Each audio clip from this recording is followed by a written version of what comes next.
She's been doing shockingly well for me. Absolutely beautiful cinnamon roll. We can just go ahead and do some of this action and she'll go right on in by herself. She's an intelligent girl.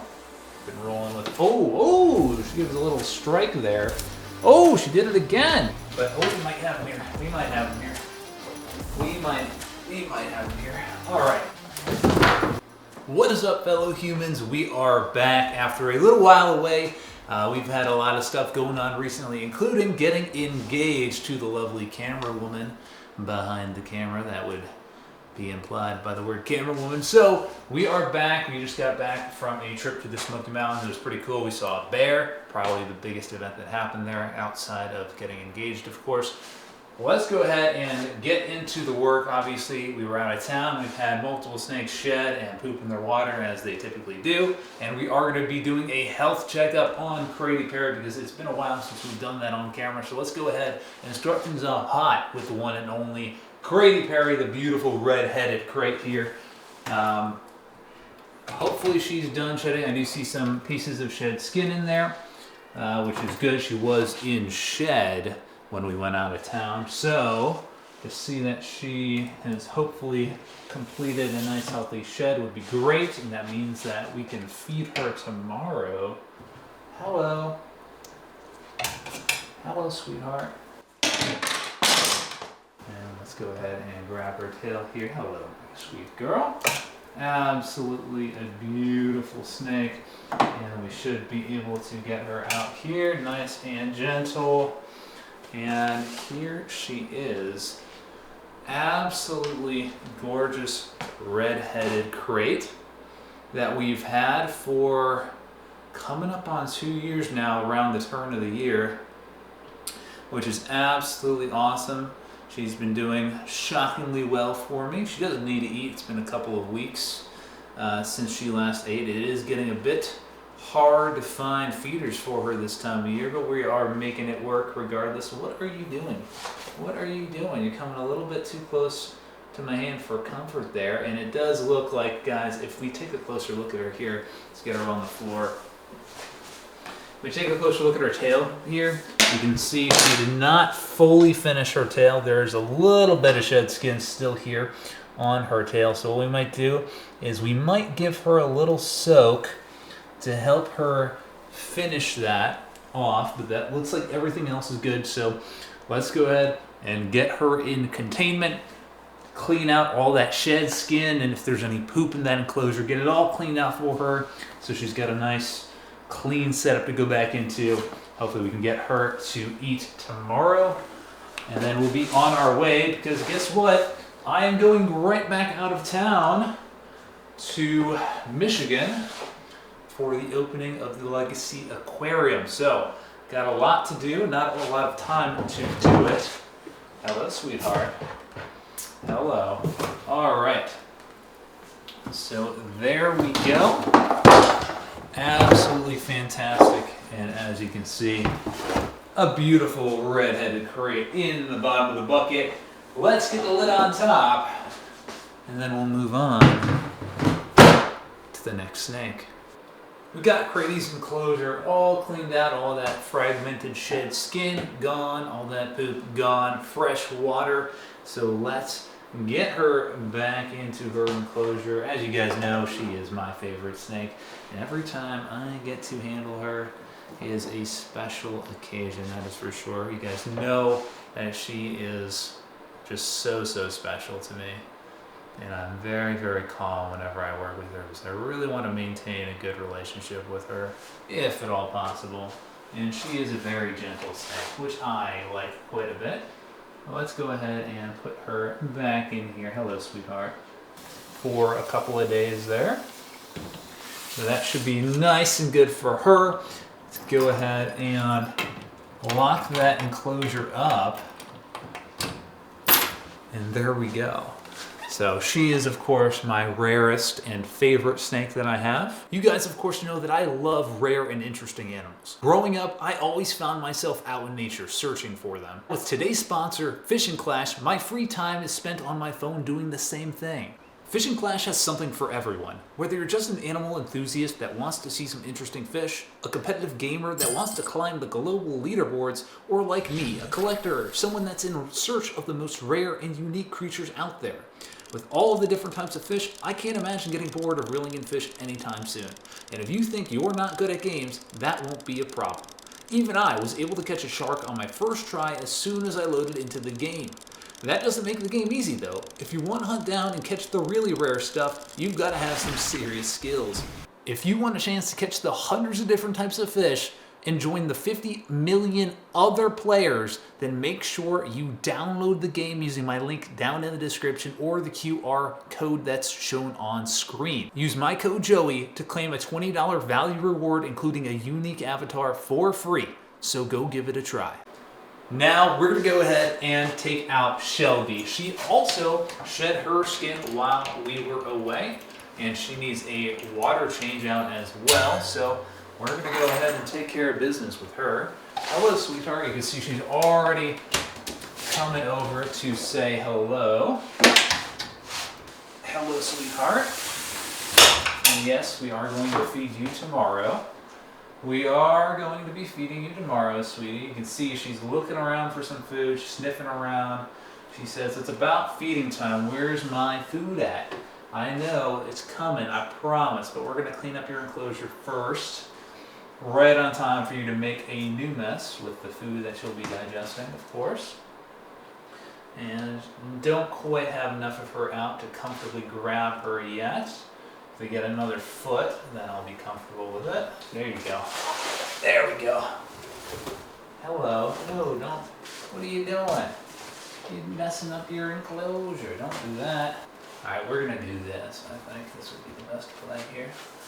We're going to put that on the floor, and now we're going to just take her like this. Look at that. Nice and easy. There she is. You can see she's getting big, definitely. A solid 8-foot king cobra here. Definitely at least 8. She might be longer than 8 feet, honestly, you know? She's growing. She's got a nice body size, obviously. We feed her snakes, and she's maintaining that nice cylindrical natural body shape. She doesn't look overweight like a lot of the kings that you see that eat rodents. A lot of them look obese or overweight, but she looks beautiful, just like a natural wild king cobra would look like. An absolutely beautiful snake. Got some nice gold colors coming in. You can see those big head scales. I love those scales on their head. They are super, super cool, super big. I'm not sure what the reason is for them to have those abnormally large scales on the top of their head, but super unique to them, super cool. King rat snakes also have similar head scalation. Very cool snake, but we're gonna change out her water, clean up her shed skin, get her back inside, and then we're gonna play with the death adder, which is a royal pain in the butt to deal with. So I'm sure that'll be a lot of fun. We got her enclosure all taken care of, nice fresh water and all cleaned out. So let's get her back inside. Of course, we open away from us so that a 9-foot king cobra doesn't shoot out at us. That would be kind of cringe. And she's just sitting down in there. You can see doing her best little cinnamon roll impression down in there. Hello, sweetheart. Come on out. Oh, it's okay. You don't need to growl. She is growling a little bit. Absolutely beautiful cinnamon roll. We can just go ahead and do some of this action, and she'll go right on in by herself. She's an intelligent girl. She's an intelligent girl, and you can see, I love their tails. They've got like that awesome golden tail with these big circular scales. Super, super cool. Love to see it. Absolutely beautiful snake. You know, when I got her all those years ago, I was a little bit concerned about how big she would grow and my ability to deal with her and work with her at the time. But I've grown alongside her, and I think things have worked out really, really well. Considering that she hasn't killed me yet, and we seem to be on pretty good terms. There you go. So now that we've got her taken care of, we're going to lock that up in just a second. We're going to deal with a snake that is an absolute pain in the butt to deal with. Cannot stress this enough. The death adder is one of the most weird snakes to deal with because they're short and stout like a viper, but they act like an elapid. They act like an Australian elapid. So they can move very twitchy and very fast in a very short body, which makes them really hard to control on a hook. So we're gonna see if she's willing to play ball, and if she's not, then we're in for a bit of trouble. All right, Bagel. Yes, her name is Bagel. It's a fantastic name. I think it was named by a child of one of you guys, one of my audience members, children's, kids. One of their kids came up with the name. So we've just been rolling with, oh, she gives a little strike there. Oh, she did it again. Jeez. Can you settle down?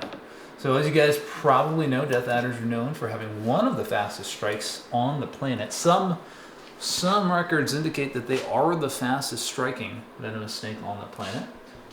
And as you can see, oh, she gonna let me hook her today? Okay, very good. Look at that. Now that is very, very surprising. This is a snake that never lets me hook her. So that's actually really great that she's just kind of chilling right now. Now they can kind of shoot off like a rocket when they want to. I know their body shape doesn't really imply that ability, but they do have it. They do have it, but she's being really good and participating today, so that's fantastic. Oh, she sees me. All right, well, we're gonna try and just do some of this, a little bit of this, and a little bit of that. And there we go, just like that, nice and easy. She actually doesn't have like any poop in here that we have to deal with, which is good, but she does have a nice full skin. Really great, perfect skin. She did split it down the middle a little bit there. She must have clipped something sharp to cut that open, but besides that, a perfect skin. Maybe we'll save that one or send it off to one of you. And all we have to do now is give her a little bit of extra water because she does need a water fill-up. Well, that was pretty easy, a lot easier than I actually thought it would be, which is always a good thing. Now, hopefully she does the same for us putting her away. I don't want her diving off the hook when she's 4 feet in the air. So hopefully she'll just, whoa, she went for it there. No, let's not do that. Let's not do that. She's so goofy looking. Look at those, look at that face. They actually have a very kind of dragon-like face, kind of like the bush viper. Very, very interesting species of death adder. Now, there are a lot of different species of death adders. I think that's something that a lot of people don't know, is that there are actually many different species of death adders, and some of them aren't found in Australia. Some of them are found in PNG, Papua New Guinea. And this species, the rough-scaled death adder, I believe can be found in both places. I think they're found in northern Australia as well as PNG, which is why they're a little bit more accessible in captivity, because as you probably know or are about to find out, Australian animals are very hard to get a hold of in captivity due to Australian export laws that were passed way back in the day, decades ago. So most of the Australian animals that are strictly Australian natives, we don't have access to or are only found in very limited quantities that have been bred down from old legal stock generations ago. So that's why you don't see people like me with eastern brown snakes or other, like bandies, other weird, more niche Australian species. It's because we just don't have access to them. There were eastern browns in the country until somewhat recently, maybe like a decade ago. People stopped breeding them and they started to all die out in captivity. And now I'm not sure if anyone has them anymore. There are a couple of zoos that I believe have them, but I don't think there are any left in private hands. If there are any left, then they are probably in the hands of some older people that have been keeping venomous snakes for a long time and live a more private life. I don't think there are anybody kind of in my generation of keeping that has access to snakes like that, unfortunately. But maybe in the future, I do believe that there are populations of brown snakes that live outside Australia, meaning that it is theoretically possible to get them again. So we'll see, maybe. Of course, speaking about Australian snakes, we have a couple of them here, our coastal taipans, which are, of course, pretty rare to find in the US. But we do have a pair of them, and they are absolutely insane. By far the most dangerous snakes that we have to work with. I would say the only snakes that even come close would be like the Russell's Viper Twitch, or maybe the Brazilian Lancet. He could be a bit crazy when he wants to be. Same with baggage claim, the inland taipan, but he's generally a little bit calmer. So both of these shed very, very frequently. These guys will shed like every 1 to 2 months. By far our most frequent shedders. So not a surprise that both of them shed while we were away. I think one of them shed the day before we left, and I was like, I'll get it when we get back because I'm sure other snakes need to be taken care of anyways. But since then they've also both dirtied their water up, so they both need full change outs. We're going to go ahead and deal with the crazier one, the male here on top. Now this guy actually gave me a little run for my money the other day when I was feeding him. I could tell he locked onto my hand and he launched himself right at my hand. Obviously, good thing that I noticed what was happening and read his body language and saw it coming, was able to safely get my hand out of the way. But these are definitely snakes that we have to be cautious around. No dilly-dallying, no messing around when it comes to these guys. By far the snake that needs to be the most respected in my collection. Yep, yes, I know you're crazy, bro. You don't need to show me. I already know. You don't have to prove it. You don't have to prove it, my friend. You don't have to prove it. Right. Come on. Now these guys, again, Australian snakes, their behavior is a bit different from most snakes around the rest of the planet. They will move backwards pretty readily. They can move themselves backwards very quickly. They're very twitchy animals, as you probably saw when I was touching him with the hook. He would twitch, he would shoot back a little bit. They're very, very erratic with their movements and very, very fast when they want to be. So you do have to be cautious, especially when getting them out. That's probably the time you need to be most cautious, is when you're getting them out of the enclosure and when they're trying to hook onto things and moving their body backwards to the side, things like that. You don't want to accidentally overextend, get your hand within strike range, and then that would be a very, very bad time for everyone involved. But I think we're going to be able to get him just here if he continues just a little bit further. Just a little bit further. Give me another 6 inches. Give me another 6 inches to work with. And there he goes, reversing again. Absolute pain in my behind. But oh, we might have him here. We might have him here. We might have him here. All right. Oh, there, buddy. And you can see right there on full display just how erratic these snakes can be. Now, I knew that was coming because I felt his body tense up, and I was able to direct it at the bucket. Obviously, that is not the kind of behavior you really want to ever have to deal with, but it's something you're going to get when you're working with Australian Elapids. Of course, they are very erratic snakes. They move very quickly, and they do not like being held at all. But we were able to get him contained regardless. So let's go ahead and do what we need to do with his enclosure and then get him put away. I bet you guys thought I was overestimating their capabilities. I know for those of you that are new here, you probably thought that, oh, this guy is making these snakes out to be something crazier than they are, something more dangerous than they really are. No, these snakes are insane. As you guys saw with that move that he tried to make there, what he tried to do was he tried to tense up his body and whip back around at me to bite me. Obviously, I felt him tensing up, and as he sprung, I let go and was able to direct him towards the cannon. With these guys, little minute movements are everything. You need to be very sure of your movements. You need to be able to read their movements extremely well. These are a snake that nobody should be keeping unless you are very experienced and very... Who's pooping right now? Ew, the other taipan. Okay, well, at least that's the one we haven't cleaned out yet. The other taipan literally just pooped. That's disgusting.